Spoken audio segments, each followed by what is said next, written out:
The night Arsenal FC finally lifted the 2025-2026 Premier League trophy after 22 long years, Eldoret completely lost its mind. What started as excitement quickly turned into a full-blown football carnival. The moment Arsenal were confirmed champions, the city erupted. Car horns blasted endlessly across the streets. Vuvuzelas echoed through the chilly night air. Fireworks exploded above rooftops as thousands of Arsenal fans poured into the roads, wearing red and white jersey with unmatched pride.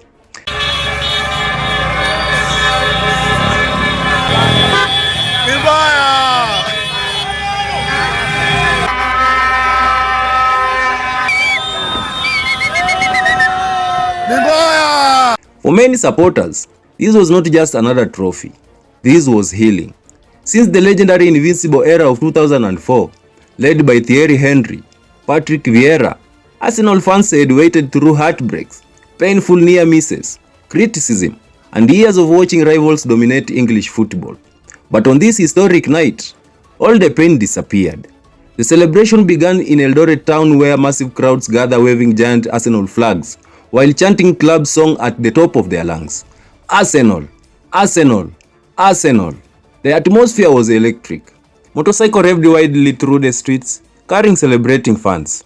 Cars moved slowly in convoy as supporters danced through windows and rooftops, while others lit the red flares that painted the night sky with Arsenal colors.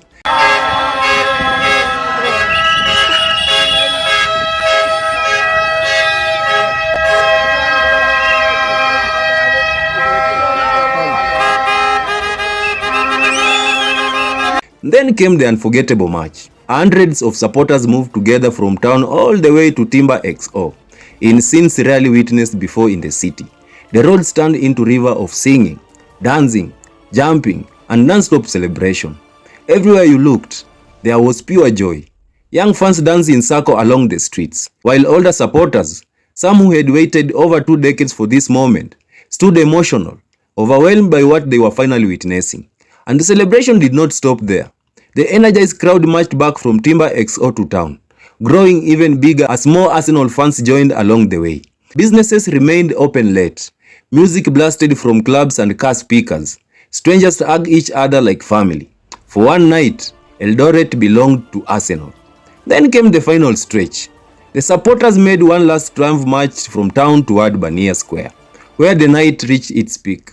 Baniyas transformed into a sea of red and white. Fans climbed on vehicle-waving flags. Others stood on rooftop recording the unforgettable scenes below. Chants echoed from every direction as fireworks continue lighting up the sky.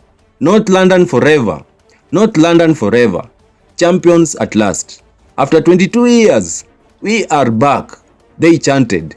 The city, known for producing world champions in athletics, had now witnessed another kind of greatness. Football passion at its absolute peak. And perhaps the most beautiful part of the night was realizing that football has a strange power. Thousands of kilometers away from London, in the heart of Kenya, complete strangers loved together, danced together, celebrated together, all because of one football club. For Arsenal fans in Eldoret, this was more than winning a league title. It was redemption. It was royalty rewarded. It was history finally rewritten.